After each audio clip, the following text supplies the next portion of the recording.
Welcome to the DriveLife Podcast. Welcome to another episode of the DriveLife Podcast.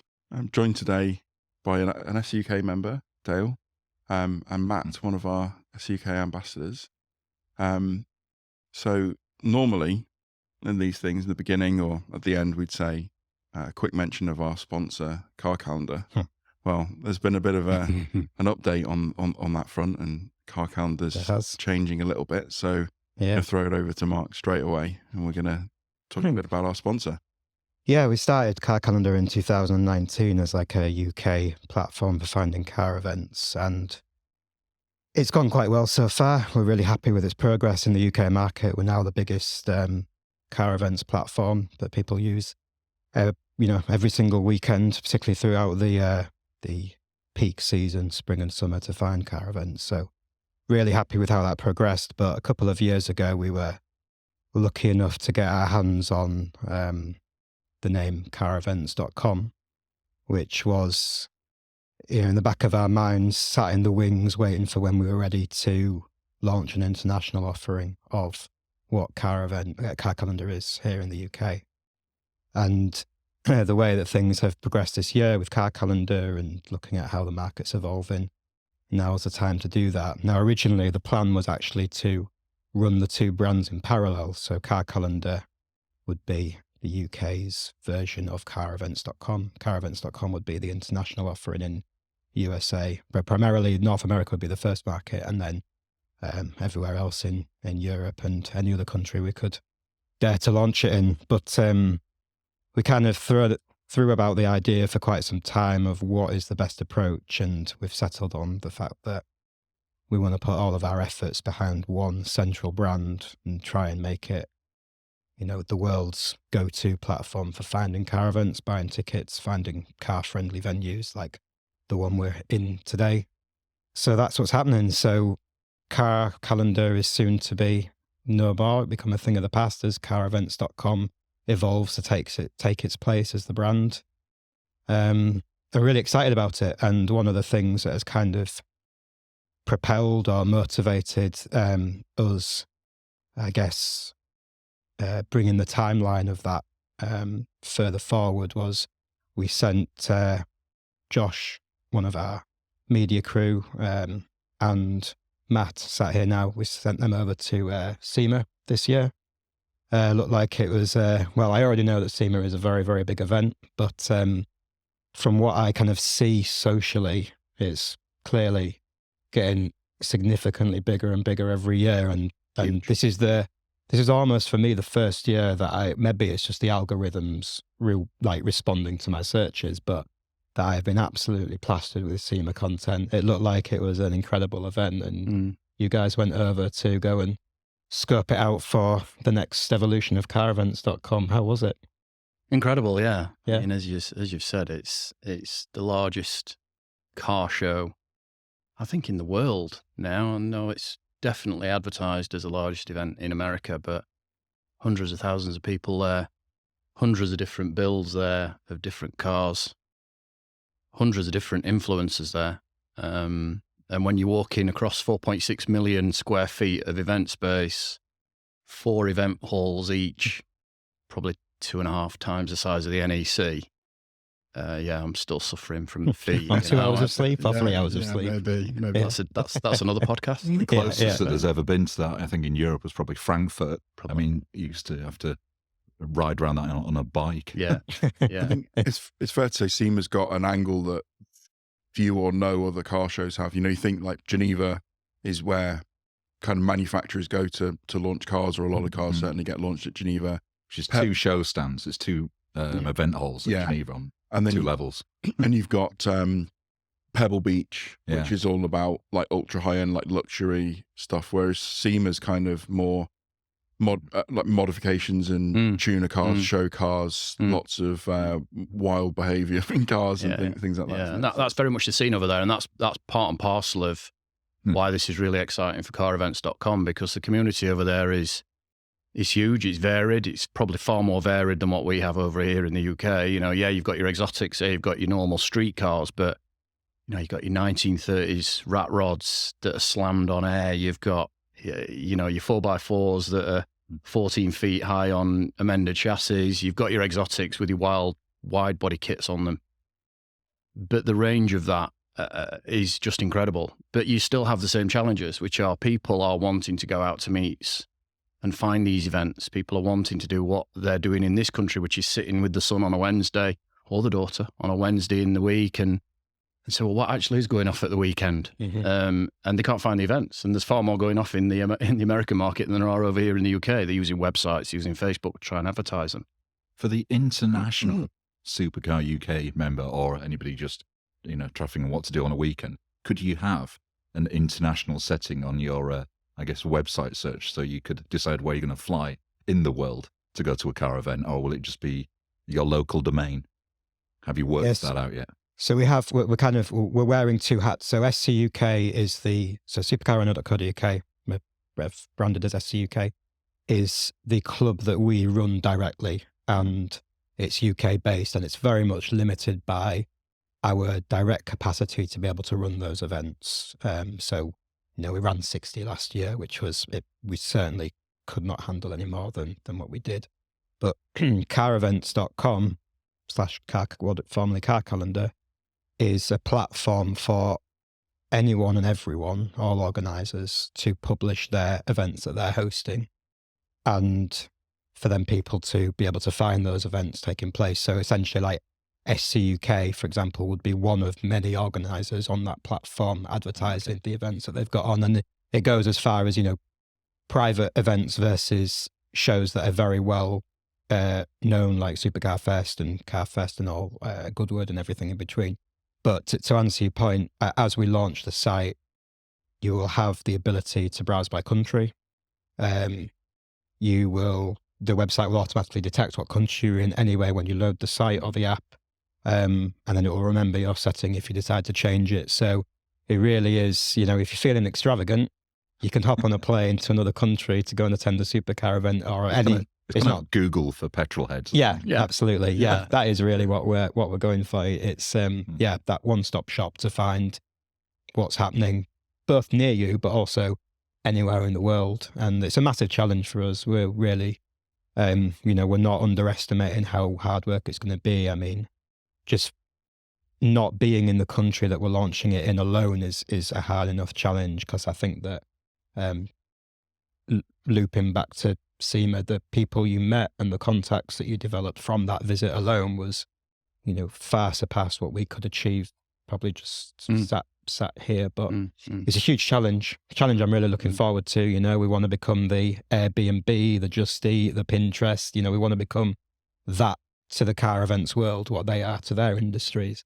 It's going to take a lot of effort and money to get there, but we're going to do our best. Well, the world now fits in your phone, and you see people walk around Venice looking at their phone, for God's sake. So the world is on your phone, so there's no reason we can't do it. But it's important that we're not a hidden brand behind that. So, it was important that we went out there and put a face to the brand and a face to what we're trying to do. And as you've said, there's no better way to build those relationships with people than to actually meet them face to face. So we made some good connections out there. The good guys are well known out in that space as being a platform, a well-trusted brand for people. They list their own events, and therefore people find their events that are on the street, the street car scene, the hot rod scene, all over the States. And we've made a connection now with good guys where they've already started to list their events on the platform as well. So once we've got that traction and trust from people out there that actually the platform is helping them to promote their events, and it's easy for them to list their events, then, we can start to... Well, one helps the other, doesn't it? I mean, SEMA, it was originally, it was just a sort of just a home market, wasn't it? Actually, probably that state, that it started in. And, you've got European manufacturers that actually support and have stands at SEMA now. Who'd have thunk that? I mean, you guys started all of this from 8 miles away from here? Yes. And you're talking about a global brand platform and I guess involvement on the car scene. So who'd have thought that? Yeah. All from Europe. Absolutely. And like you say, everyone does have a phone in their pocket, and that's another reason why Car Calendar will evolve into carevents.com, because we simply don't want to manage two platforms side by side when they're the same thing. we want all of our effort. If all of our effort goes into the single platform, then we can really make it a powerful platform wherever you are in the world. Yeah. Well, a calendar, that's just a date, isn't it? Whereas an event, it's the whole package, isn't it? Yeah, we've got a lot more scope to do a lot more with it. So I'm looking forward to it. And it's exciting. It's exciting. Yeah. And, you know, and you mentioned there about the builds being out there in SEMA, and that is effectively now what SEMA is about. Yes, it's a trade show, and yes, it's about building those partnerships with the brands. Fundamentally, that's what it is. It's about networking with the trade, in the trade, but it's the builds that draw the people in, and it's therefore the brands that associate themselves with the builds, and it's the brands that associate themselves with those crazy designs that you see. You know, we've seen Tavarish's P1 and the journey he's been on with a flooded P1 that's been purchased that was drifting down a Florida street in the middle of a hurricane, and he's turned that into what is now essentially an associated brand with, I think it's Valvoline, isn't it? You know, so, you know, he's in the process of creating a real wild build with that. You know, there was a Series 3 Jaguar out there that's got a 2JZ swapped engine in it. You know, got Alex Choi's 720S that's just a wild build in itself, you know. So it's about the brands associating themselves with the builds as well. So, you know, as well in terms of what we can do and supporting the brands and building networks with the brands, brings us front and center to some of those builds as well. So car calendar / car events to one side. What was your favorite thing from SEMA? What was your favorite build or stand or thing that you saw that you can talk about on the podcast being Vegas? You know, absolutely. Yeah. Well, Vegas aside, in terms of what builds were out there in Vegas, Miltech's stand was actually quite interesting because Miltech are just launching out there in the US as well, believe it or not. Right. And they'd got some new stuff on their stand. But I think in terms of what I saw out there, I think it was there was a mother of all builds out there where they were doing a competition for different builds. And you might have seen an RS Cosworth that's doing the rounds that was out there that had been lovingly restored into a complete monster. Don't don't they build the engines for those kind of things? Or well, Miltech are now old Escorts or something, was it? Yeah, from what they were pushing, Miltech was more around the aftermarket mods in terms of what they were positioning themselves out there on the brand. But I think they do by all. But yeah, there was an RS Cosworth out there that was that's as a rare part of this beast competition. Yeah, and you just don't see them in the States. You know, you associate the States with kind of your JDM market or your American muscle, and to see a British mark out there that was doing so well, and I think it came third or fourth in the mother of builds for SEMA. So I think that was my favourite spot. But as I say, they're so varied. I think there wasn't one thing that particularly I could favour over the other. You know, when you're looking at there were lots of 240Zs out there that are on wide Zs. Body. Yeah, you know, the Z market out there. They ruined you. Yeah, sorry, 240Zs. Sorry, but you know. And then the rat rods, like I said, where they're slammed and they've got, you know, a Chevy engine sticking out the front. I saw a Civic the other day with a rat rod wrap on it. Try saying that 5 times fast. But you don't expect that, do you?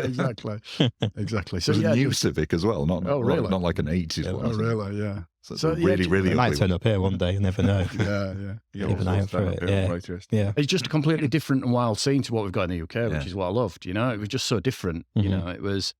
The car scene's vibrant here, don't get me wrong, there's lots of different variety, but when you get over there, it's just incredible. Something to surprise you at every turn, really. Well, there kind of is almost like a European car scene out there. There's all the rice races and all that kind of stuff, and all the, you know, your rat rods, as you mentioned. But, you know, people like Ken Block, bless him, he did quite a lot to raise the profile of, I guess, Cosworth. Escorts and Sapphires and stuff like that. He had an RS 200 and an Escort Cosworth, works cars that you know, I don't think anybody knew what they were in the States until they saw him ragging around in them on some event or other. Yeah. So it was good to go up and see the Unicorn as well, because the Unicorn was out there as well. So it was fabulous. Very to see cool that. bit of kit, that. Yeah. Cool. His daughter's driving that now, I think. Various things, isn't she? Yeah, she was there. Quite a handy peddler. I mean, even in the Unicorn Arena, you know, it was just a crazy atmosphere out there. They'd got over the 2 days, they'd got kind of burnouts and donuts in the arena, and then the second day we were there, so it was SEMA third day, they were actually just getting old Chevy engined, old big V8 block Buicks in there into different cars, and they were just running them until they blew up. to the point where they were exploding or they were on fire and everyone's just going crazy over there. It's rude not to. Rude not to. I mean, we'd have a health and safety nightmare if we ran that over here, but over there they were loving it. Yeah. Just a fascinating environment, fascinating, and just a great atmosphere and vibe to be out there. So, but you're in a place where they make V8 chainsaws, for God's sake. Yeah, exactly. Yeah. Luckily, Everything we didn't see any V8. of them, All but, But I mean, just wandering around, the brand was gaining a lot of attention, getting a lot of interest in terms of what are you guys doing, and just speaking to a lot of people, they could see that there was something that we'd got in terms of what we're building that they don't currently have. And that really started to get switched on in terms of what we could offer and what we could bring. So excited to see what the next few years hold with it, really. So yeah, Definitely. but I mean, the builds were there to be seen, really, which was a fun and exciting part of the journey, really. And the nearest thing we've got to that, I guess, here is probably like your Goodwoods and things like that. Yeah. Really. Yeah. Awesome. Sounds like you had a really good time. It was brilliant. Yeah, it was brilliant. So Did you notice at the end of the strip that there still is, I believe, there's a drive-through wedding chapel that's next to a drive-through gun and ammunition store. So Is you it can really? So literally you at the can end of the get married Vegas and strip, you divorced can in- do a yeah. shotgun wedding. Yeah. I thought you meant can buy both. I thought you meant got married. I think and Josh, murdered in the Josh Simpsons. proposed it many times, didn't he? But you He weren't did, keen. yeah, but I went to the shotgun shop instead. Yeah, I don't know whether you and Josh's relationship has taken it to the next level or not. That's for me and Josh to know, and for you to find out. Yeah, give it another year. Seems funny fun. the first podcast wedding. Anyway. Yeah. So one interesting thing about doing this podcast, one of the reasons for starting it was getting car stories out of our members by hook or by crook, sort of juicing the member base from SCUK for sort of content, and we kind of not 100% fulfilled on that sort of initial promise, and that's kind of why Dale's here today. He's a member of the club, and he has a connection to what we're talking about in SEMA. So we've got a lot of interesting members, and the stories that those members bring and so on are really interesting. And we talked about one of the very early podcasts before we were doing any video with Matt, who's a member and become an ambassador and so on, who's had quite an illustrious car history. A lot of cars. Well, I thought it was a lot of cars. I thought I was up there with some of the largest collections that anyone's ever had by my age, and then I met Dale. And when we met Dale, and so whereas Matt's in the 40s, we've got a gentleman here who's well over 100, 120, something like that. No, so. I'm in 107 today. 107. 109 in total, I think that's my allotment at the moment. That's I'll say on air. I do have plans, but I think the missus would literally drop me into next week. the connection to she ever did listen to it. But yeah.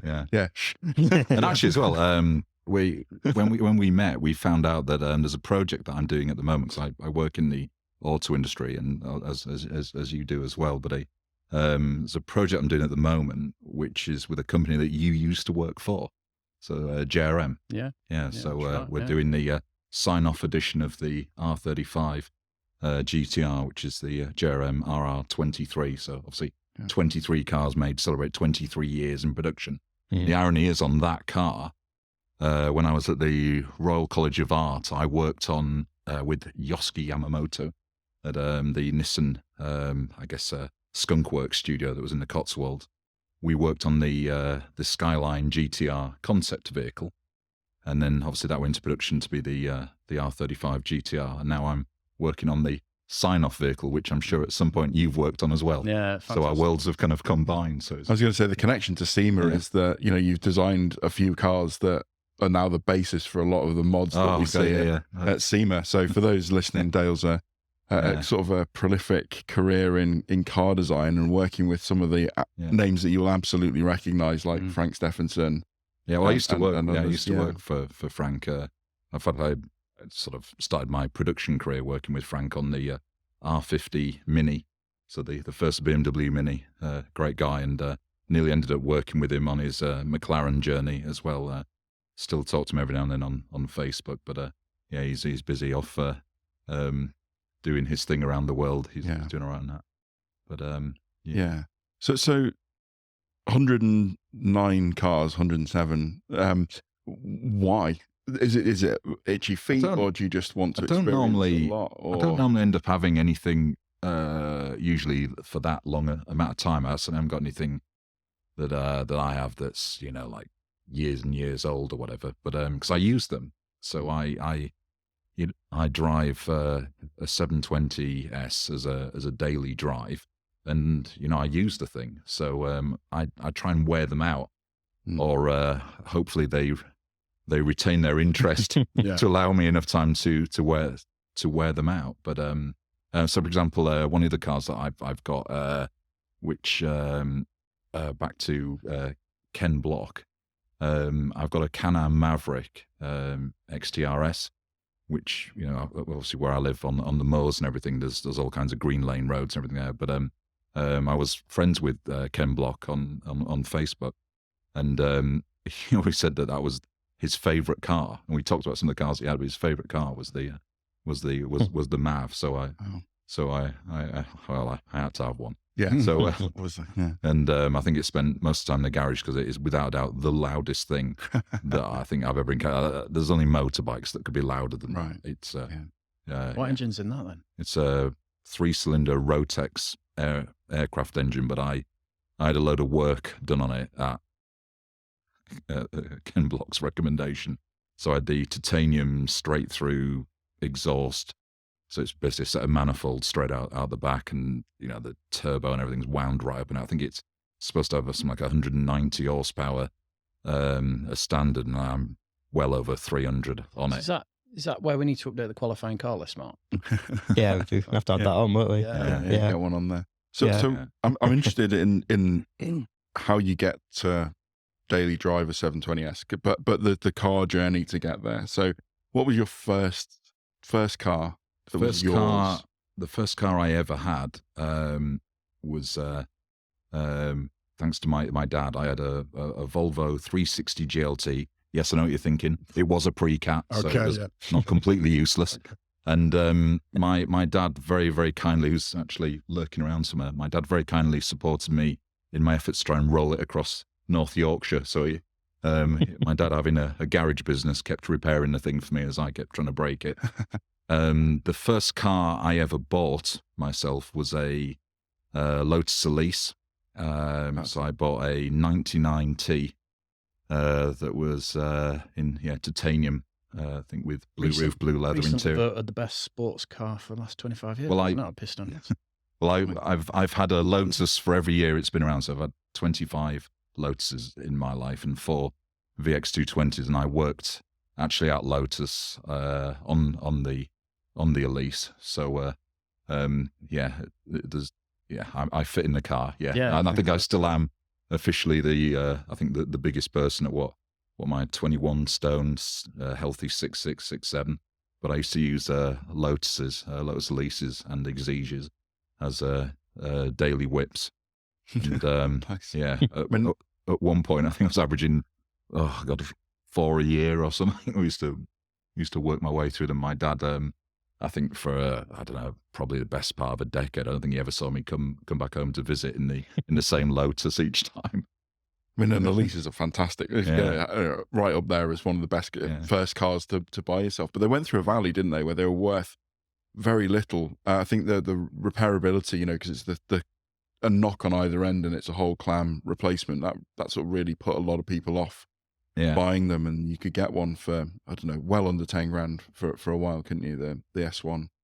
I did an apprenticeship when I was working at Lotus. I worked as a volunteer. I actually did this because I wanted to learn it. I worked in the tool room at Lotus, and the first job that you do is you lay up a hard top for an S1 Elise, which is the easiest part on the car to do. But when you're really, really good, you get to do a rear clam. So I have actually laid up by hand all the parts for an S1 Elise, and the guys that were doing those were amazing at doing it. How they ever made enough parts in the time that they did to do the cars there, but really difficult. Obviously, on the S2 and S3 onwards, the Vari system in place there a lot simpler. Yeah. And when I had the S3 Exige, it was a 26-hour job to do a clutch, apparently. Wow. Well, they don't make cars to be maintained anymore. But I mean, you talk about that building stuff by hand and those things. I mean, someone I used to work with, their partner's father was a panel beater for Bentley and Crew. Oh, right. Okay. And the unbelievable precision, this guy had like 100 hammers just with all different shapes and things, and just a little precision to just, you've got a little dent in there, tap. Oh, now it's gone. You can't, completely invisible. It's an absolute, lost art. And there's a YouTube video flown around. I seem to give a YouTube video recommendation in every podcast. So here's this one. There's YouTube footage out there of people hand brazing radiators for Rolls-Royce motor cars, and because the front grille and the radiator is one part on a lot of the early Rolls-Royces, and they were made by hand, and they're just being hand brazed together, which is just unbelievable. You think how fiddly that must be. In the family Brewer car collection, we've got a few old Bentleys in there, and with a keen eye, you can actually spot that they're actually different from side to side. So we've got a I think it's a 98 or a 97 Brooklands LBT, and the top of the CD pillar is noticeably different on one side to the other, and it's kind of like you can actually see it. They've actually forgotten to put the radius in the metalwork on the one bit. Because it's built Friday afternoon, that's maybe. Quite appalling, really. That's quite bad. But there's something sort of quite nostalgic about the fact that you can you can find that fault in it. I mean, there isn't a car out in the car park here today that you could find a difference from one side to the other. No. Because obviously everything's kind of computer maintained. Mustang will give you the Mustangs are up there. Mustang being the exception, of course. Yeah, certainly my last one. Especially when you look at the lines. Yeah. I mean, it's parked at the moment. I think it's already spun twice, hasn't it? Yeah, I think so. Yeah, crowds beware. So Elises, you had a lot of Elises. What else? What have you had, what's been a highlight? Oh God, let me think. I've had I think Lotus derived stuff's probably the most I've ever had. I mean, I lived a lot of my life basically waiting to find something better. So, and I'd still say to this day that, as near as damn it, the best driver's car that you can get, there are a lot of versions of the Elise and the Exige and everything, but when you find the right one for you, you'll struggle to beat it. But that's why, the 720 was done by the ex-Lotus team at McLaren, and it feels more like a Lotus than any of the stuff I've driven recently from those guys. So yeah, I had 25 Lotus Elise Exige variants for VX220, so I don't know whether you classed them or not. I always loved the fact when we worked there, the project code for the S2 Elise was Monza, but the project code for the VX220 was Skipton. So it was sort of said that it was a slightly loaded deck. I'm right in saying you were involved in the design of the VX220, then, right? On the concept, so at a similar time, I also did the car to celebrate 100 years of Vauxhall, which is the VX Lightning concept. So I don't know whether you know this or not, but Vauxhall actually invented the sports car. Pick your jaw up now. Wow. Yeah. So yeah, I managed to do rock on bed. Do a car to celebrate 100 years of Vauxhall. And at the time when we asked for a budget to do a car to celebrate, this is when I worked at GM, when we asked for a budget to do a car to celebrate a centenary, obviously. When we first asked for it, because it had been Vauxhall, I think the people in the board at GM went, Vauxhall? No one knew what it was. And they said, well, it's kind of Opel. It's the Opel that has the chicken on the bonnet instead of the. And right, you can have 780 grand. Okay, so that's what we had, and we did that. And I think to this day, I think it might still be the fastest turnaround on a concept car project. So we were 9 weeks and 2 days from conversation for budget and what we're going to do to driving a car onto a show stand. And if anyone's beaten that, I don't know. I've not heard about it, but 9 weeks and 2 days is pretty quick to build a car from nothing. So yeah. So See, I'm only 25, but I look this back. Yeah, I was going to say. That was my hard paper round. Just wanted to ask. So a lot of us will have watched. He appeared on Harry's Garage. I think Frank Stephenson's got his own YouTube channel, and how he drew the biomimicry stuff for the 720S and things like that. And you get the impression from watching those videos that it's one man, that it's Frank Stephenson, and he designs the car. And he talked about how his design process for the R50 Mini and so on. But then anybody who knows, even scratching the surface of car design, there's teams of people who work on them. So how does that work in practice? It depends. It's where do you draw the line? I mean, do you start including power companies for supplying the electricity for the lights while you're working on? But for example, with Frank on the Mini, I mean, it was pretty much, it really was the Frank Stephenson show on that. The interior was done predominantly by a chap called Tony Hunter, very, very talented designer, does a lot of specials. You should probably get him on one of these things. He did the most beautiful one-off Bentley, which he just did completely off his own back the other day. So if you look him up, he's quite an interesting guy to talk to. Frank, when I started working for Frank, he pretty much had all the concepts sort of there and thereabout. There were variants and there was design for manufacture to do. Stories that I heard, if you look on a R50 Cooper S, and if you look at the exhausts on the back, look at the exhaust. But then if you've got a Coke can to hand, if you hold a Coke can next to them, dimensionally and surface-wise, the exhausts on a Cooper S are literally a Coca-Cola can. He talks about because that. When we mocked the car up for a review, and the clay model, die knocked up and everything, and we mocked up various bits, we literally did with some tape, stick 2 Coke cans together, rattle can it, and cut out with some black masking tape, literally to fill in the dish bits. Yeah, so it really was Coke can exhausts on that thing. Yeah, I think he talked about that on it.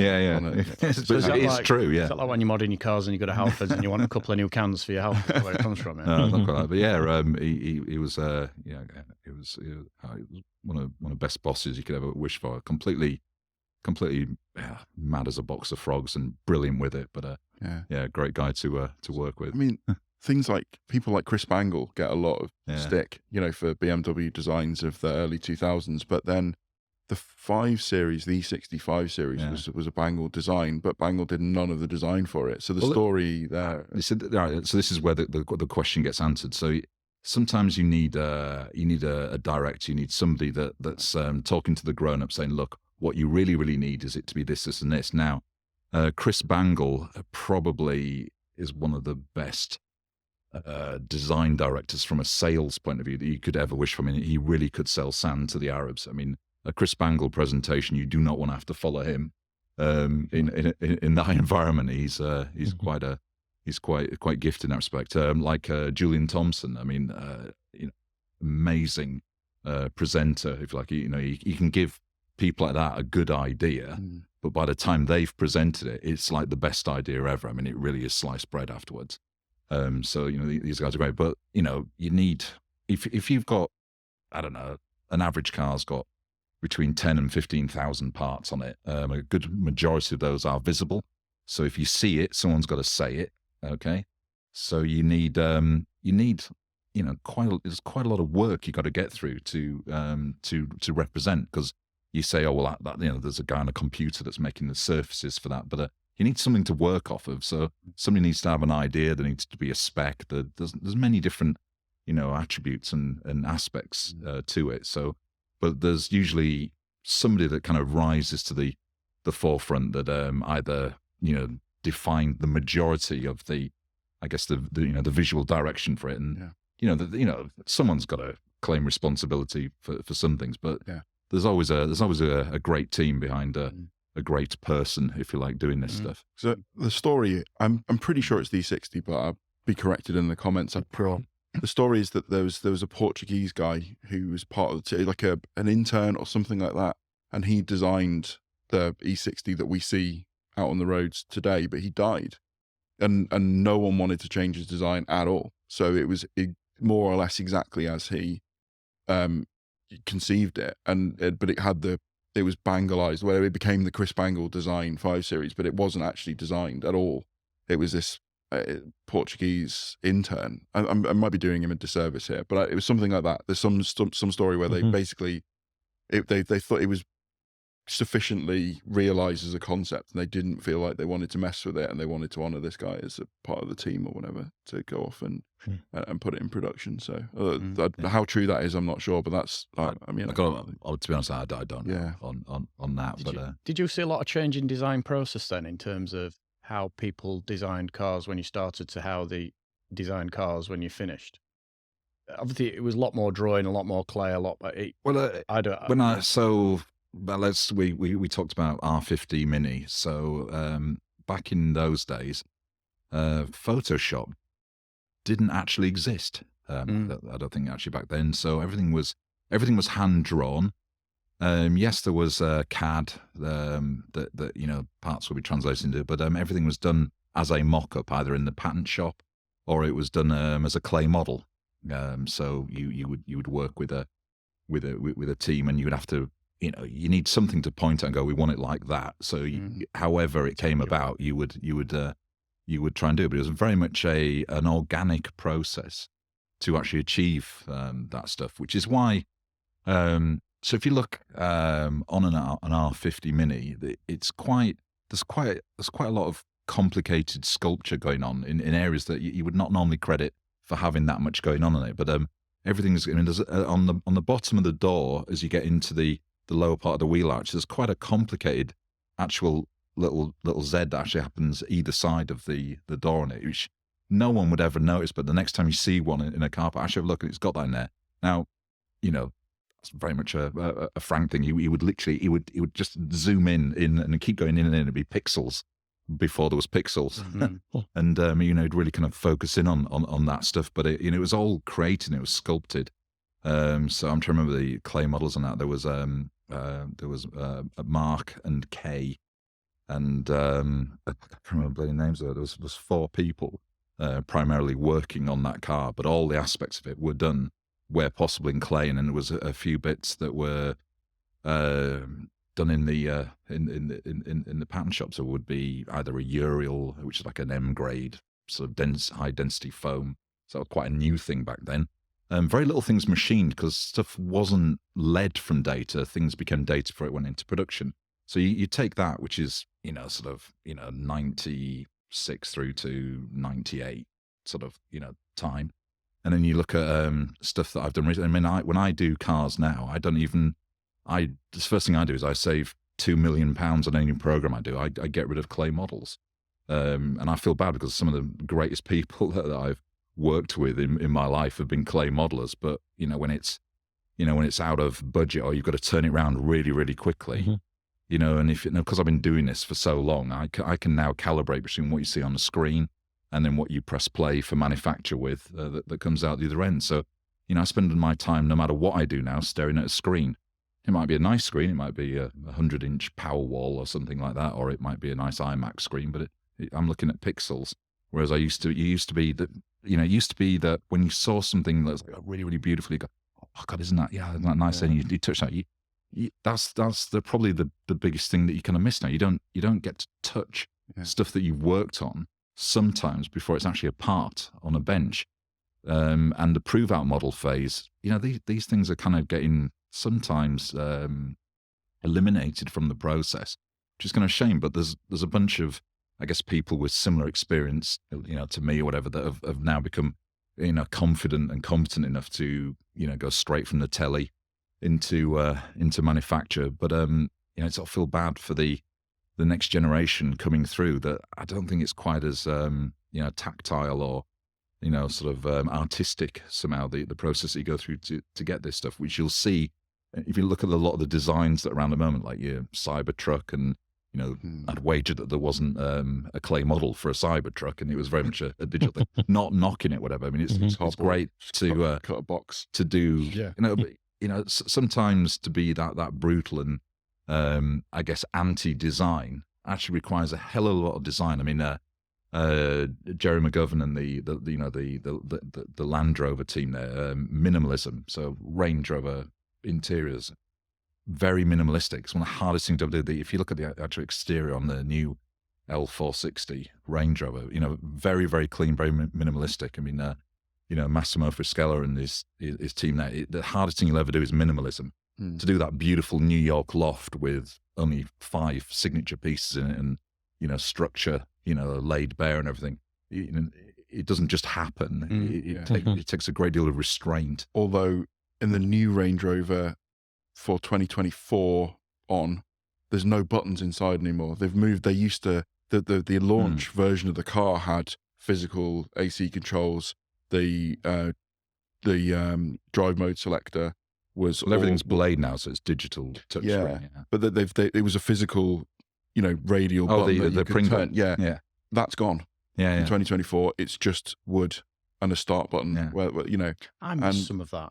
Yeah, I hate it. I don't want to go into a touchscreen to adjust the temperature in the car. I want buttons. Porsche Taycan versus RS e-tron GT. Yeah. Give me the RS e-tron GT. Not in no small part due to the physical AC controls. I don't want to have to use a touchscreen to adjust things. Try altering the ventilation on a McLaren on Yorkshire roads. Oh yeah, yeah.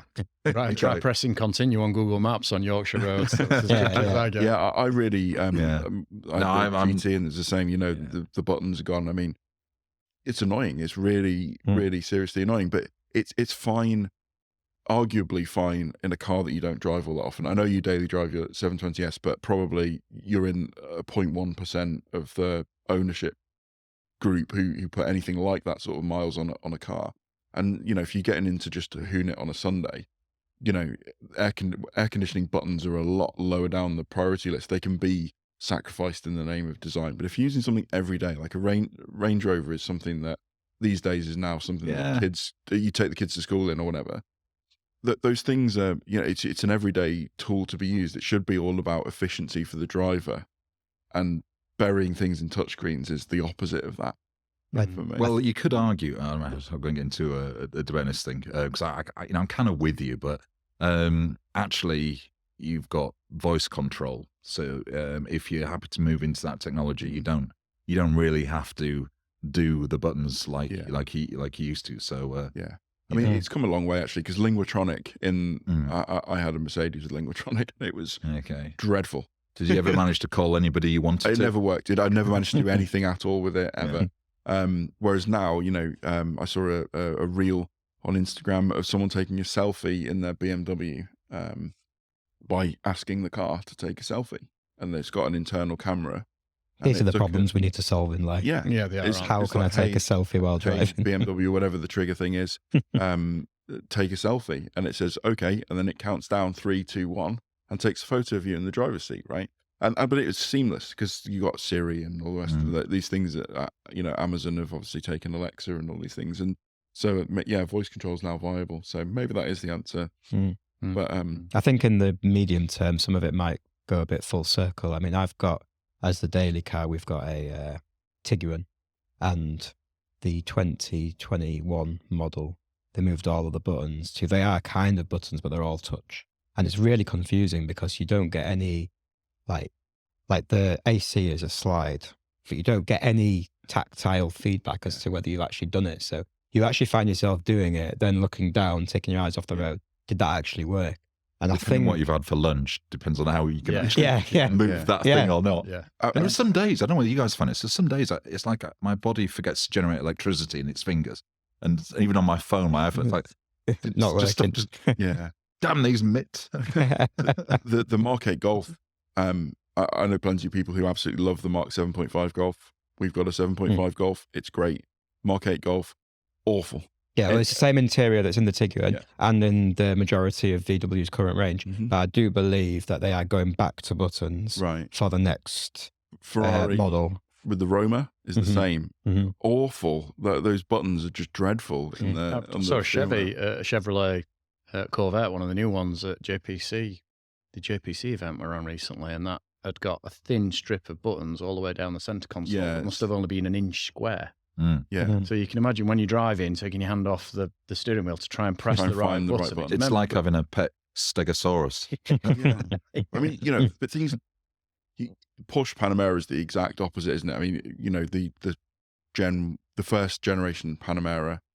I mean, that was an absolute button fest. That entire, A4 piece of paper size. It was like a BlackBerry, wasn't it? It was like a keyboard. You just type on it. So many buttons. Yeah. But I mean, I think that's too many buttons. That then it's like flying a 747. You just festoon with buttons everywhere, and you got to then go through a procedure to remember. But there's some things that you frequently access that I think should be buttons, and binning them off in the name. But I think it's probably cheaper to make, isn't it? It's easier to design, cheaper to make. Everything on the screen. Health and safety and buttons. I've got a GR4, which the motoring press they rave about, but I can't stand the bloody thing.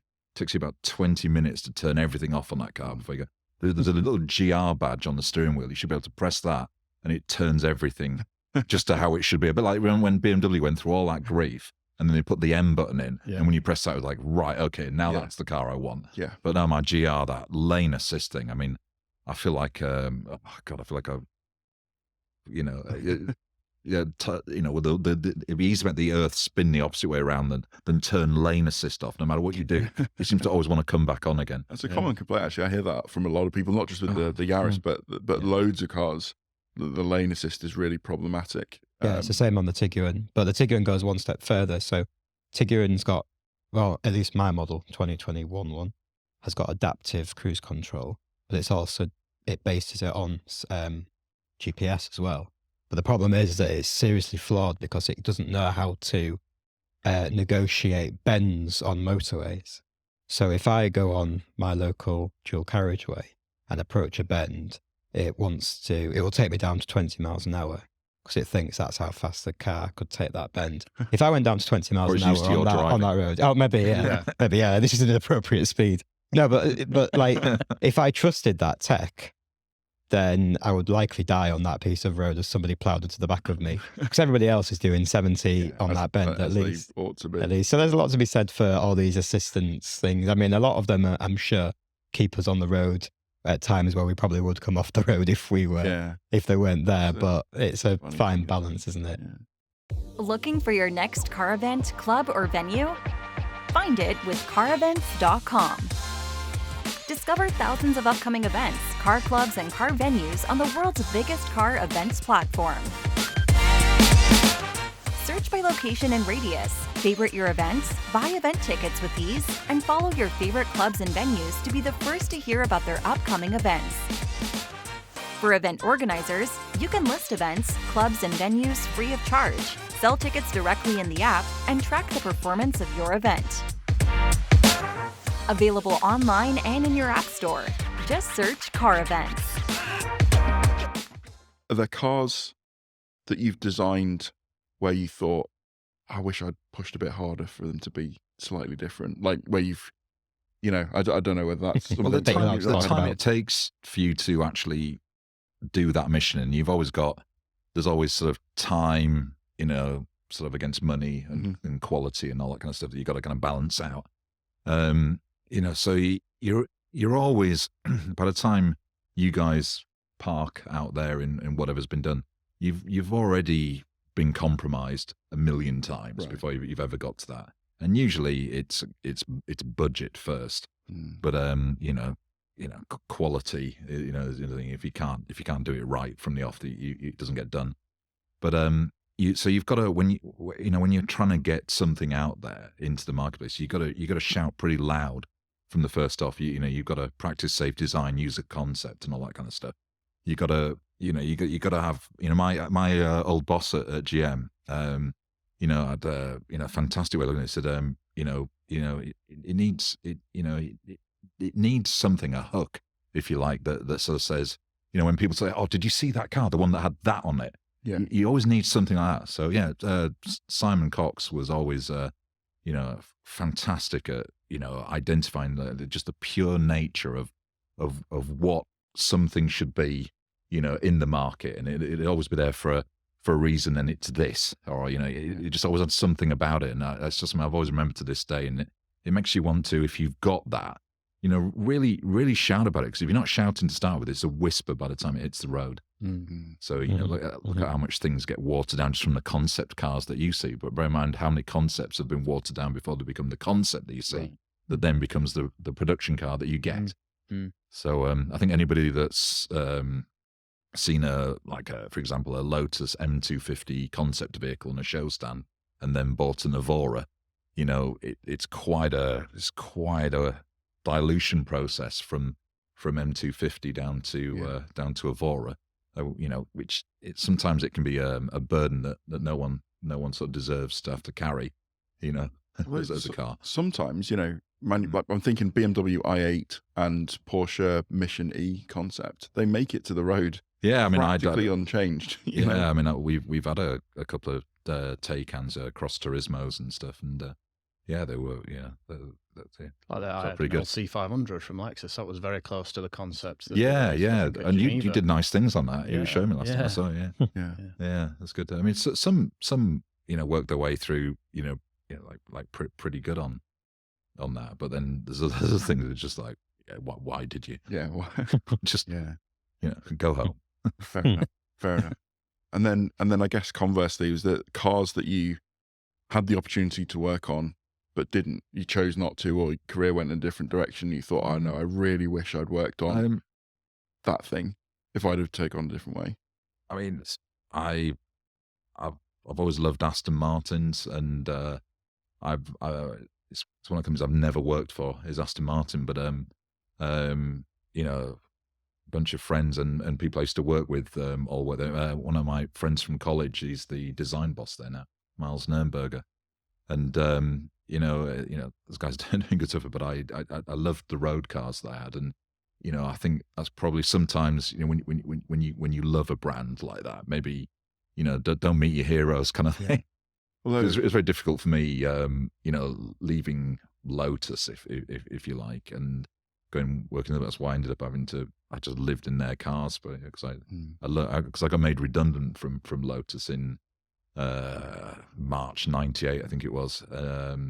It was when the Malaysian economy went pop, and obviously Malaysia, through the power of Proton and Petronas, they owned Lotus at the time.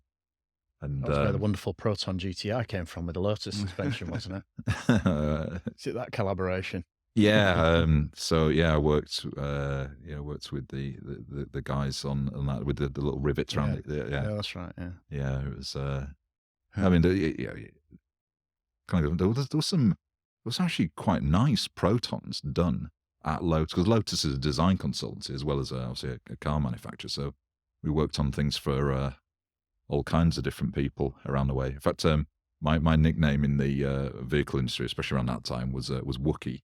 Not just because I'm tall and hairy, but yeah. So I literally one day, my boss at the time, Julian Thompson, he'd sort of come in and he looked at a sketch that we were doing work for Honda. Remember the HRV? I think it was Fun Machine. Yes. Yeah, that was done at Lotus.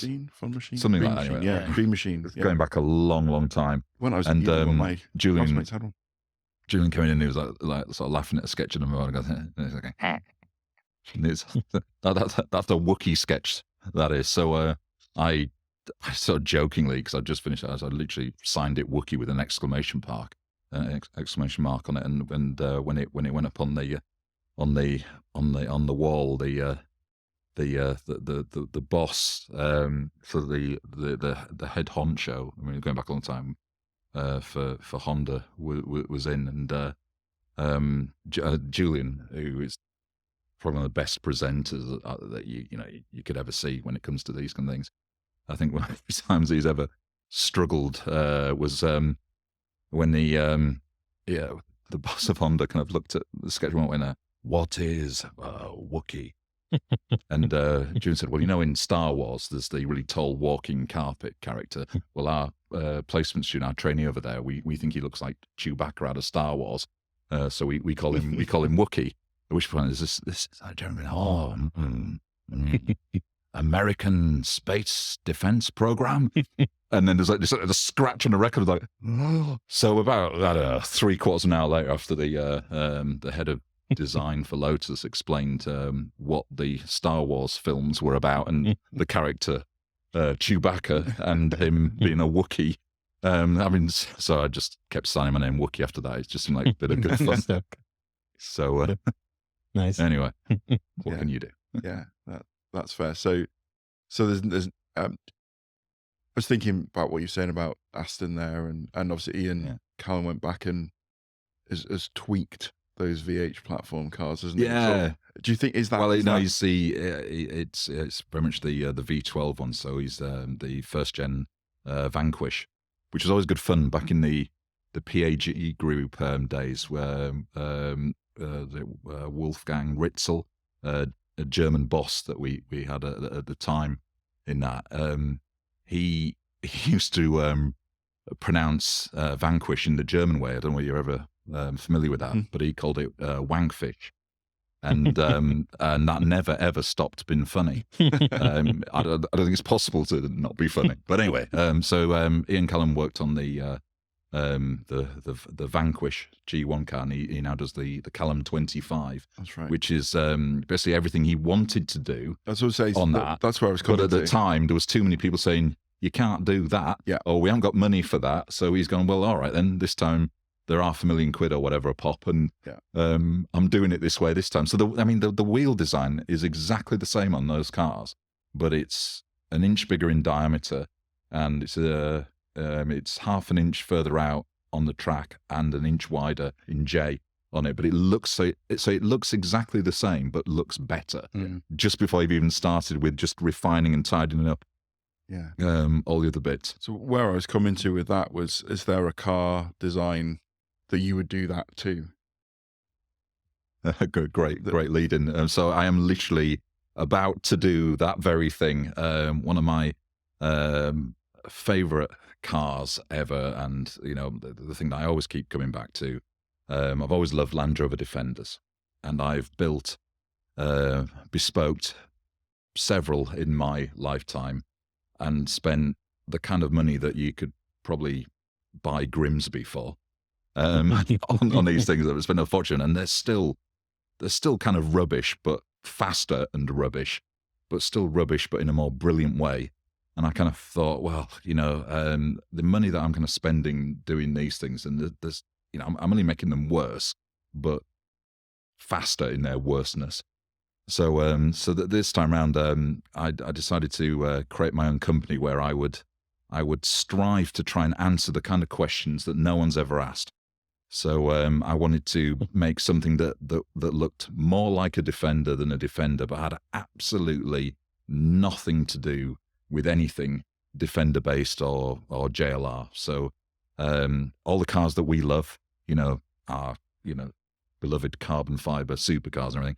I basically wanted to make a carbon fiber, independent suspension, sort of everything turned up to 11 version of said vehicle, but with no interchangeable parts, but weirdly looks, in the same way that a Singer Porsche looks more like any Porsche, looks more like your dream Porsche than any Porsche that ever existed. So, when the real aficionados go, well, hang on, it's kind of an RSR, but there's a bit of a, Carrera S, but it isn't comparable in any dimensional spec to anything that ever existed, but weirdly looks way better than you ever. It looks more Porsche than Porsche. So I went to do almost the same thing to my beloved Land Rovers, but just go completely nuts with it. So our vehicle, we have in Williamdale, we have a couple of mandates.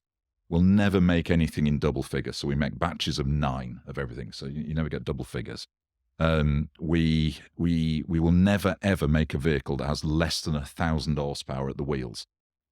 There's no really good reason for that. In fact, most of the engines that we do actually, I think we've got north of 2,000 horsepower.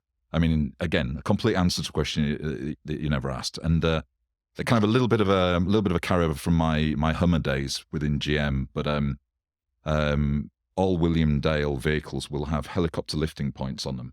Ask me why. Why? That's a really good question. I always figured that it was better to have helicopter lifting points and not need them than be in the really, really uncomfortable position where you find yourself, I need this vehicle to be lifted by helicopter, but there's no lifting points for it. So we decided that was a very important issue to address. It's a dilemma on our future vehicle lineup. Yeah, could have done that. Yeah. So we're we're addressing a lot of very important social issues with this brand. Obviously, yeah. So I think I'm in good company here for future updates. Driving dynamics wise, I'm interested to know what 2,000 plus horsepower at the wheels in a Defender feels like, because you know, 90 horsepower in a Defender on loose ground, right, is you know, one wheel drive horror show. Yeah. So what's 2,000 horsepower like? Is it still one wheel drive? My last Defender was effectively a Spectre edition vehicle. Having obviously worked within the team that did the Spectre edition vehicles for Bond 24, I decided I needed my own. So they made 9 for the film. Harry Metcalf has got one in his garage, and the one-off SVX badge that we had in the studio at the time is on the vehicle that he has in his garage. Yeah, good bloke. But I just podcast. I'm sure he'd be well up for that. But I decided to do my own Spectre vehicle. But I felt there was a need, it needed to be in, I think it was called, it's a Lamborghini color, Manuel Verde, which is Lamborghini green, which is weirdly the most Land Rover green that you could ever imagine, but it's actually a Lamborghini color. So did that, but my vehicle ran on, I think 39-inch tires that were only legal up to 55 miles an hour, despite the fact that all the Spectre vehicles had 125 horsepower Stage 3 Puma engines, I think. Oh no, TD, I think it was TD5 engines actually. I don't think I've ever been more terrified in a vehicle than my Land Rover going down a hill on the M1, nudging 65, 70. I've never known. It was just terrifying on that because the tread moves around so much. It's it's just like, oh, it's not good. So on my Williamdale vehicles, they're on much more competent Raptor tires, which is legally the biggest overall diameter, I think, of tire that we can have to still not be classified as a heavy goods vehicle when we go to it, but it's still a very knobbly off-roady type thing. So I sort of said to the guys, we don't have to spend 3 months driving this thing around the Nürburgring. Anything on these tires, I mean, they're legal up to 100 miles an hour, but this is a vehicle that has got way more horsepower than grip that you could ever hope to achieve on an off-road tire. So we're kind of like, you asked me what it feels like. I'd say quite possibly the most terrifying thing that you could ever wish for. So some modern cars, they're too good. I want to put it into context. Is it like Bowler Wildcat sort of? Well, a Bowler Wildcat is it's a pussycat, really. I mean, I did a vehicle called the Milner LRM1. No one will have heard of it. You got to look up. It's made by a really nice team of people up in Derbyshire, Milner Racing. And at the time that we talked Land Rover into doing that vehicle, because it had a motorsport associations, and Land Rover won't have anything to do with motorsport. They don't like that. Bowler try and do that, but I'll come back to that in a second. We sold it on the principle that at the time the VB1 had come out, the Victoria Beckham special of the Evoque, and everyone kind of went, Land Rover, what on earth are you doing? So we in our team with my boss at the time, Richard Woolley, we did our own pitch. So we've got to do something that's like the absolute opposite to that. Whatever, if that's where they think we are in the market at the moment, we've got to be way over here. So we did a silhouette race car, completely. So it was a roll cage chassis. And the silhouette body on it was all carbon fiber. It weighed 1,000 and I think 70 kilograms, 75 kilograms, I think, something like that. Had a mid-mounted 5-litre SC in it, so any of the Jag F type boys out there, especially the SVR boys, will be very, very happy with that as a noise and a thing. It had a blown rear wing, and it was all kind of like clamshells either end. And I think when we tested it, it did 0 to 100 on any gradient, on any surface, in any weather, in less than 8 seconds. So this thing was a weapon. It was unbelievably fast. But so the first stage that went on, it was up against Bowler Wildcats and things like that. So they do most stages in the British Cross Country Championship or the European Ultimate Off-Road Championship in around about 10 to 11 minutes. This thing straight out of the box did it in about 5 minutes. So it was like a very, it's sort of like night and day different. So it was, and actually Ryan Cook, the guy that we he worked in the paint shop. Well, he still does that. He works in the paint department at design at Gaydon for JLR. He's still actually racing that car to this day, so he still hasn't broken it yet. So that means that I'm incompetent as a race car designer because it's massively over-engineered. So we could have saved huge amounts of weight on it, I'm sure, and all that kind of stuff. But he still literally races that car to this day. So have a look at Ryan Cook. Yeah, that's good. Because so in my career I've done 3 race cars. 2 of which, so I've done the least successful race car, I think, of all time that I worked on, which is the Cadillac LMP cars, which I don't think they actually ever finished a race. And I think the highest they ever ran was, I think, 5th. But without a doubt, when we were at Le Mans watching them, they were the best looking. Yeah, they looked they looked great, especially at dusk going, through the S's. We did concept car, like blade rear lights at the time.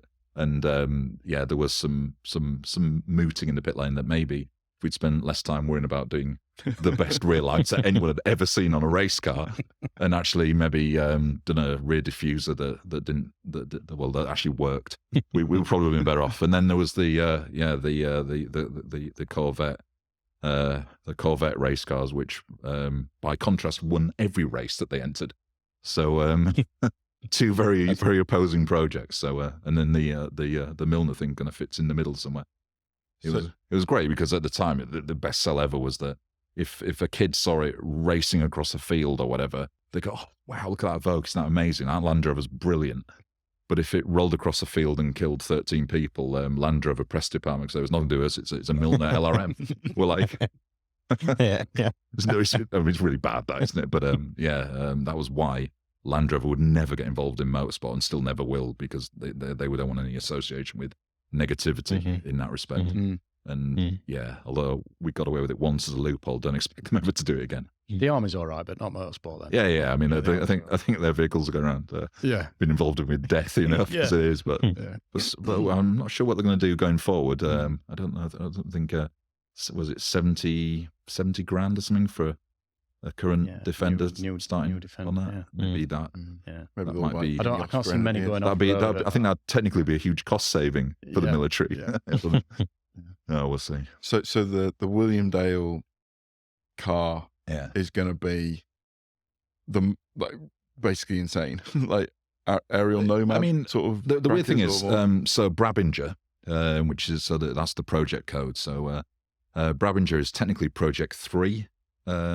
For Williamdale, but a bit like when George Lucas decided he wanted to go into doing sci-fi films, he started with episode 4, which everyone were watching like, what? Where are the other ones? But at the time he couldn't do the first 3 films because he didn't have the technology, the budget, or I guess the network, if you like, he had to start with the one that he knew could do a good job on. So he started with episode 4, then he thought, well, I'll go back and do those another day. We're kind of a similar thing with Williamdale. We're starting on Project 3 because it's a relatively simple way of getting the message across of what we're trying to be, which is, we're the curators of emotive collector pieces, whether they're an unbelievably beautiful luxury land yacht, like a proper kind of like Rolls Royce type vehicle, or whether it's boats, helicopters, I don't know, whatever you name it that we go into. If we do it, we do it like we mean it, and we will be, I guess, the company that is the furthest from anything marketing led or the Ministry of No Fun, or you can't do that. We work on the premise that there are a million reasons why you can't do stuff these days, but if you have one really good reason and you set your stall out, you're going to do it. That's how mountains got climbed.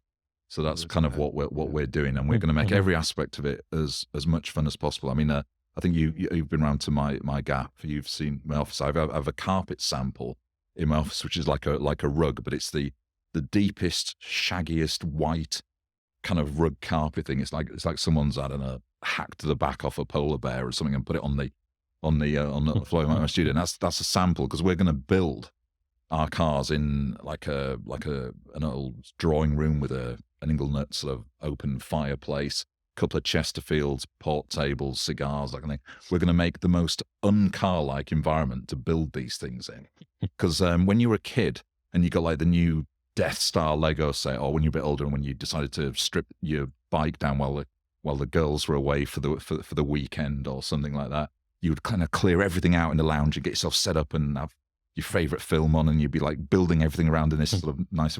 We want to make that our environment. So although I love McLaren and everything, and I've done several visits to that facility, my benchmark is to be as un-McLaren as possible in the building. So rather than being very scientific, very clinical, very kind of surgical, if you like, in the preparation of, we want basically open fire, fine booze, cigars, and the most impractical white rug with a like a jack plinth, and then the car just basically assembled in front of the customer, while smokes cigars and just enjoys life. If there's space for the car we're events, literally just going to be to share with you, we'll come and join in. Sounds good. Absolutely. That does sound as un-McLaren as possible. Those are people that have tried to make the stuff of dreams. What we do is we focus on the dreams that you had probably when you were like 7, 8, 9, something like that. So before any kind of ethics, or health and safety, responsibility came into your world as a thing, basically before anybody said that you couldn't do something, we're working on the dreams that you had then. Yeah. So that's what we're going to try and do. Just because people out there listening might not understand what we mean when we say un-McLaren and what the McLaren Technology Centre is like. So here's 2 little anecdotes about the MTC for people listening. So the MTC was built by Ron Dennis, who was the CEO of McLaren at the time. And there's a whole history about how he came to be the CEO, but at the time the McLaren Technology Centre was built, he was the CEO. And I don't think there is a human being on the planet who's more obsessed with details than Ron Dennis. And he had the design done by whatever architecture firm did it. And the proportions were all as they are today.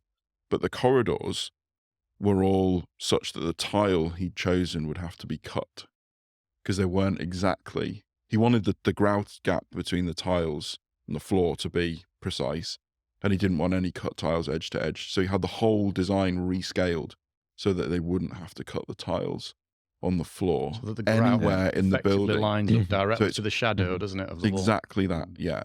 And the gradient of the floor between the factory and the canteen is such that it's 2% or something. It's really slight incline.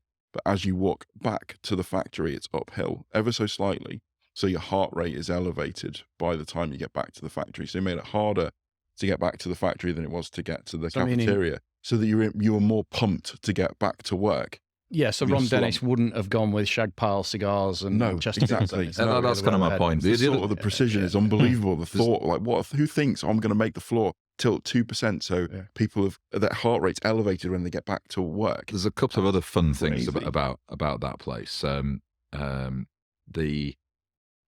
you look at it on Google Earth, for our listeners, when you look on Google Earth, you'll see that there's kind of all these kind of pods that kind of come out from the main yin and yang part. Okay, so you park, and then you get in a lift, and you go all the way down, and then you go all the way into the middle of the building, and then you come up in another lift, and then you walk all the way back out. And quite often, you end up, by the time you've got to the room, the meeting room, the area, the department, you quite find that you're looking back down at your car, and it's like as close as it is sort of here out the windows for us guys. But you've walked, including seeing 2 or 3 different receptionists. You've walked for about 30 or 40 minutes. And you think, that's nuts. And when you actually talk to Ron Dennis, and you're like, what from a logistics point of view, he said, "Tell why we've done that." He said, it's all the entire concept, the ethos of the site is all about getting rid of as much dirt and dust off you as a contaminant. Yeah, that's what you're treated as,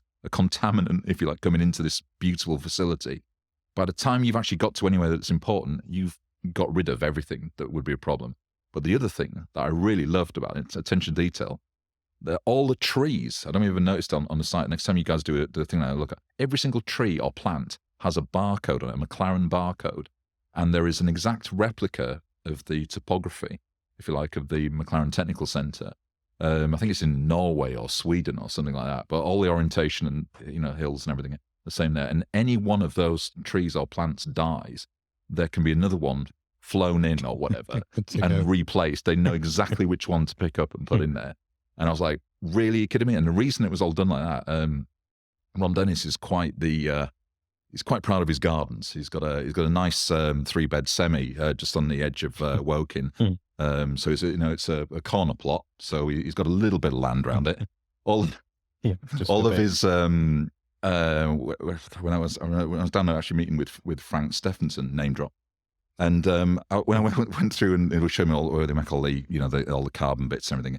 And everything there. So we're doing this, and this is for one of Ron's his hedges and his walls in his garden. He's got carbon fiber templates that fit in things and then run on runners, and it's for the gardeners to get all of the hedges absolutely precise. And they're all carbon fiber, and he's had a building made to store all of these carbon fiber templates and everything in. It's amazing. I mean, put a bit of effort into it, man. Try, if you're going to do something, try and do it right. Yeah. All of the lens are pistons. Really? Yeah, they're all like a piston. So they've got a center shaft that goes up and down, and you stand on the piston as it goes up and down in the tube. It's like something out. You could sell that as a bat cave, right? No one would, if you said, well, this is the actual original Batcave, people would believe you because it's just such a crazy building, What an amazing thing. So if you're like won over that, then I can't wait to visit the Williamdale factory. You can't compete with that. I don't mean a slapdash. I mean like but the exact opposite in ethos. That's going to be an amazing place to go around. Now, one of the things I wanted to do, the JRM 23, when that comes out sort of early next year, it'll either be that or Brabinger that will be my 60th vehicle that sort of blank sheet of paper build on, if you like. So prototype, concept vehicle, halo product, one-off, small batch, whatever you want to call it. And what I wanted to do, if you like, on this thing, what we were really trying to do on it was actually, I don't know, I wanted to be building concept cars for the road, is what I was trying to do. So it's the journey that is sometimes better than the destination. And what we're trying to do, so in these 60 cars that coming up 61 that will have done, you find that it's in the last few days of the build that suddenly vice presidents and CEOs and all kinds of dignitaries suddenly, despite whatever their calendar has got them, what they're supposed to be in the last few hours, when things are starting to come together and this thing's starting to become something, these are suddenly people that will sit on, I don't know, an old sort of paint tin or something like that, or on an old box in a corner thing, and just like literally watching it. Or they'll suddenly start. You'll give them a job to do. You'll have like the president of a company, like with polishing the inside of lenses before they get mounted on. Everyone kind of like comes together, and there's a real sort of sense of camaraderie, and it's a great leveler, if you like, of people, positions, and there's just this. I don't know. This is sort of this in sort of pride in wanting this thing to grow up into something really, really beautiful and brilliant, if you like. So what I want to do for my customers is I want them to have that part of the journey. So the last few days or last day or something of the build on any of the Brabingers or any of the Williamdale vehicles that we'll do, we kind of want that. But I think just to add a little bit of like extra, just from my experience, to make it even better, I think everything in this world is better with a cigar and a nice glass of something. I mean, ask Frank about that. He's quite the aficionado on his cigars and everything. But just everything's better with a cigar, I think. So why not? Why not have the build of your car coming to fruition? And also as well, when we get that up in North York, Leicestershire, We've got some of the best shakedown roads that you could ever wish for a vehicle like that. Yeah. And obviously, I have to get you guys out on a run as well. Out on a run. Yeah. Yeah, it have to be a run. Count us in. But it's just like the perfect environment, to do that. And in my experience, I don't think I've ever felt greater admiration or enjoyment from strangers than a really well sorted Defender that you've got the keys for, that you've parked at a Middleton petrol station or something. And God, it used to take me, it was about a 20-minute job to fill up my local petrol station with, when I had a Davina, my last Defender. They've got a real warmth and love for that kind of thing up there. So it's definitely got to be the home of Williamdale and the Brabinger program. So can people buy one today, or is it expressions of interest, or have they all sold? Or? I think technically at the moment, as we're literally about to press go on this thing, so I'm not sure when this actually goes out, but we should be up and running by then. But I think our first batch of vehicles are actually all sold already. So there's only 9 on the first batch, which is so they have like a collection name. So the first batch is Two-Face, after the Batman villain, because the vehicles, because they're in, carbon fibre, half the car is effectively, pure carbon, so it's dry carbon on it, but high gloss. And then we've got like a generative sort of paint pattern that kind of, sort of fizzles out towards centerline, if you like. And so from one side, the car's, a colour, but then from the other side, it's kind of raw carbon. But there's kind of like a real yin-yang to what's carbon fibre on the colour side becomes colour on the carbon side and stuff. So, so our first batch, I'd have to check, but I think we might actually remember, but we will be doing other versions of. So the first vehicle that comes out is effectively a double cab pickup, but a very extreme one. So, but there'll be other versions that we do, but then there'll also be other vehicles that come out. But we do kind of batches, but each batch, the customer vehicle would be essentially bespoke in that. We're not a company that sucks air through its teeth when someone goes, "Oh, but can I have this?" Unless we're challenging Newtonian physics or Einsteinian sort of principles of, gravity and understanding of light and everything. As long as we're not challenging any of that kind of astrophysics stuff, anything is possible. I'll have rocket launchers behind my headlights, please. I'm sure it can be done. It's probably one for the export market. Yeah. Can we do that? Can we do that after the SVA? There is probably one of those builds at SEMA. Yeah, probably. Probably. Yeah. Well, surely everyone has to come with a box of cigars in the glove box and a slogan that says everything's better with a cigar. I hope mine does when I buy one off you anyway. It's quite different. I know on the driver's seat there's a kind of like an embossed mark on the driver's seat that says "this way up." So it's important to keep that correct. So, nice. Yeah. And if I were all that general, do you remember the Hacienda nightclub? Never went there, but Fact 51 or whatever it was. Well, the first night for the Hacienda, there was a poster with all the yellow and danger stripes and everything saying use hearing protection and all that kind of stuff. The exhausts on it's switchable system, so there is a silent running mode, but none of our listeners care about that. The exhausts are actually almost like a manifold that goes forward on the engine, hugs the engine, then comes back and then comes out behind the front wheels, but high up in the wing panel. It's got like a titanium printed titanium sort of generative sort of vent feature there with the exhaust that kind of come out. And then we've got a nod to the beloved Hacienda. We've got the use hearing protection because I defy anything to be louder than a 11.7 litre supercharged ultra long stroke V8. So cyclists be warned. Yeah, definitely. As every time we go up on Blakey Ridge, we'll note listen out for it. It should be fairly brutal. There is a switchable system that then sort of taps that off and then sends it down. It's kind of hidden inside the chassis and it's got some hidden exits on it. But we try and discourage our customers from ever using that. Yeah. So, Yeah, we'll That's hide. the only button that'll be touch screen. Like buried in the menu somewhere. Yeah.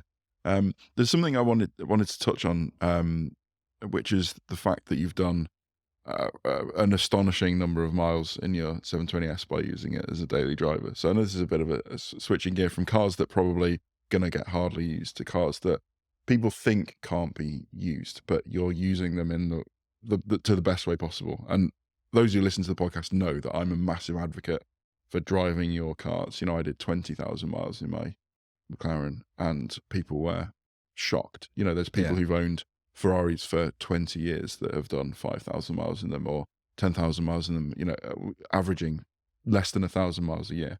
And you're doing 10,000 plus miles a year in your so my car's now, what am I think I'm 17 days overdue on my service. So it's going in December for its service. But I've done, I think it's like 18,500 odd miles, maybe just under 19,000 so far. So by the time it goes in for service, although I've gone slightly, it will have done 20, but it's already had a service close to the 10,000 mark. But I've got to be honest, people say, oh yeah, but McLarens, are they reliable?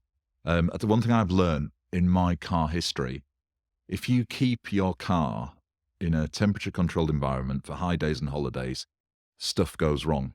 If you use them every day, nothing goes wrong. And all of these sort of supercars and everything, they're all made of the same cheese. And I learned it a lot of years ago. When I was using Lotuses, they were everyday cars, every day. But then when I moved into Astons and then started having like daily drive things, and I started keeping things in as you got older and your garages got bigger and stuff like that. They got tiled floors and they were insulated and heated and all this. Everything got nice. So then cars became a cocoon to protect it.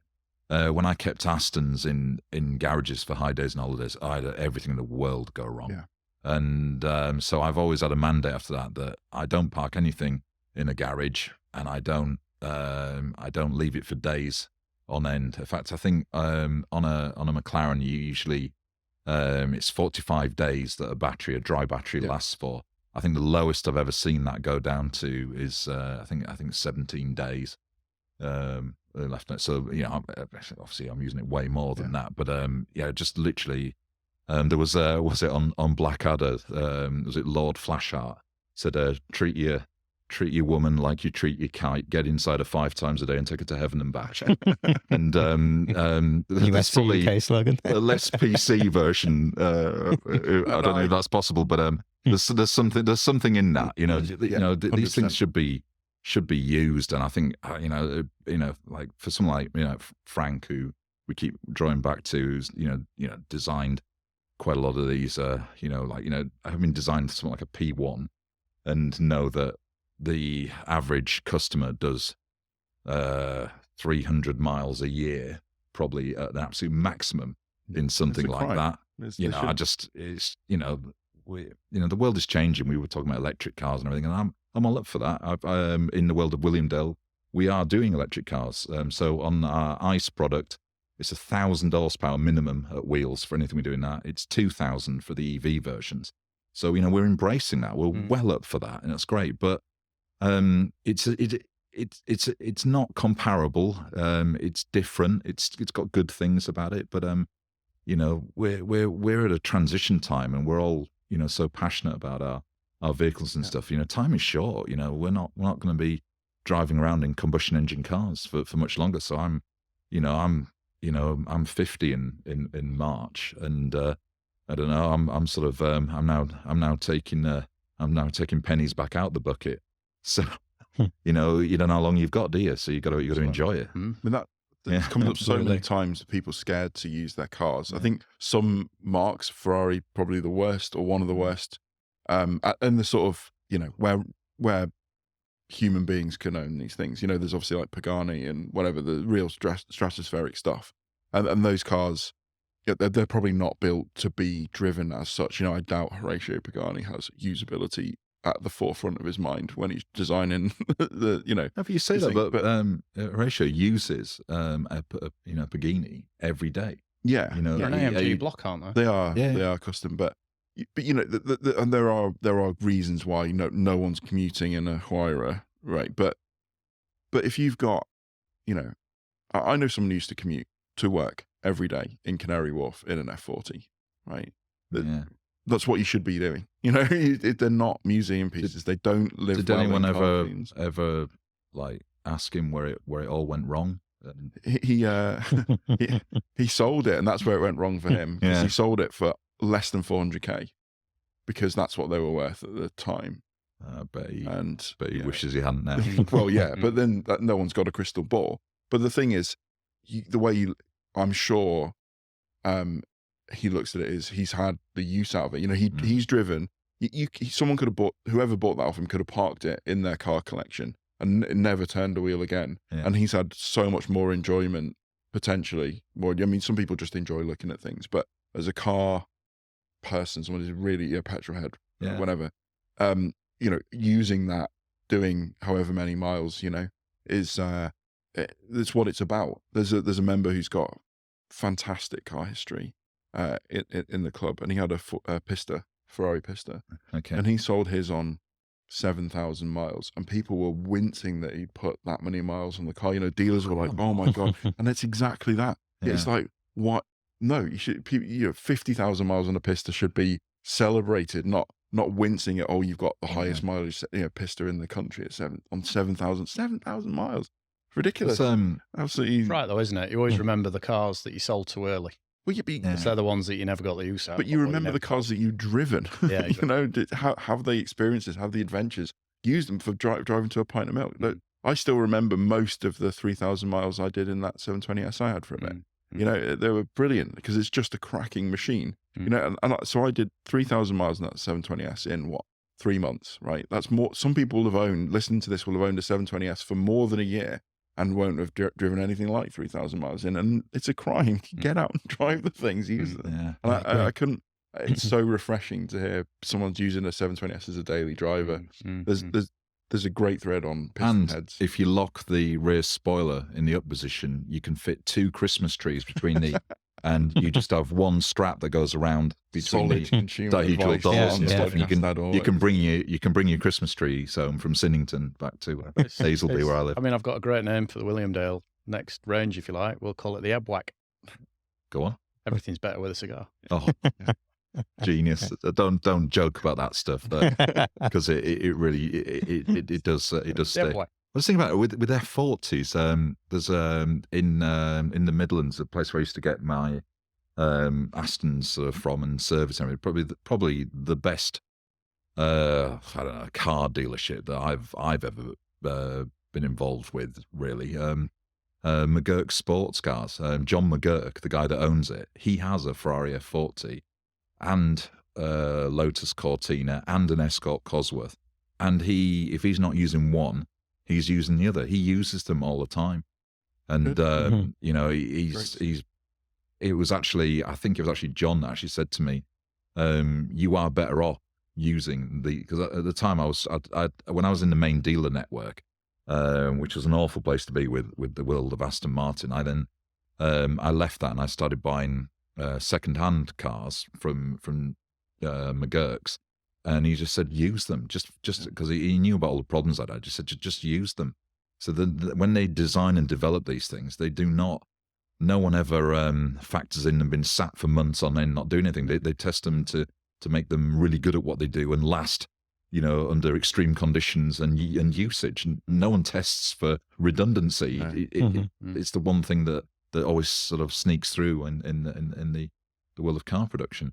There's a thread on Piston Heads called "What have you done with your V12 Ferrari today?" Something like that. It's roughly called that. Right. And there's pictures in there of people taking their FFs to the tip, fully loaded up with rubbish, and then they go into the local. Actually, I had an Aston break down at the tip. It got locked in reverse gear. I had to get a service truck out to recover it from the tip. And actually, they pulled it down online, but I was one of the first people to get a repeat. And I'll prove it now because no one ever believes me. But I got a 14-foot tree because it's obviously a tailgate on that. I got a 14-foot tree in the all the way through and I took that down to the tip in a repeat. And I had the 24th repeat, I think, that had been built or something at the time.